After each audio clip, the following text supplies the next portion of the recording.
Zbulohet e shkuara e viktimës në Shtetet e Bashkuara të Amerikës, nipi 44 vjeçarit që u vra nga bashkëdhetari ishin miq.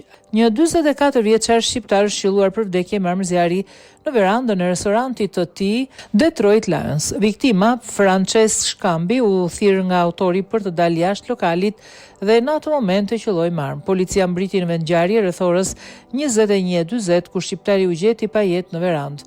I dyshuari një banori Farmington Hills u dorëzua rreth 20 minuta pas krimit, ndërsa u gjet pistoleta me të cilën u krye vrasja që rezulton të ishte raportuar e vjedhur. Autori i dyshuar i vrasjes është identifikuar si Tonin Pjetri, nipi i viktimës.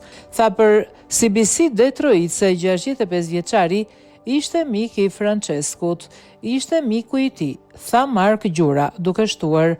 Ai ka ardhur këtu dhe ka ngrënë darkë me ne në të kaluarën. Gjatë ndeshjes së Lions, mora një telefonat nga miq që më thanë se kishte pasur të shtëna në Prime 7 sepse unë punoj atje dhe mamaja ime tha: është Franco dhe pastaj nxituan për në spital të gjithë së bashku si familje. Sipas medias, Shkambi kishte qenë më herët i dënuar në vitin 2013 për posedim dhe shpërndarje të kokainës, heroinës, marijuanës dhe ekstazis dhe ishte liruar në dhjetor të 2024-s.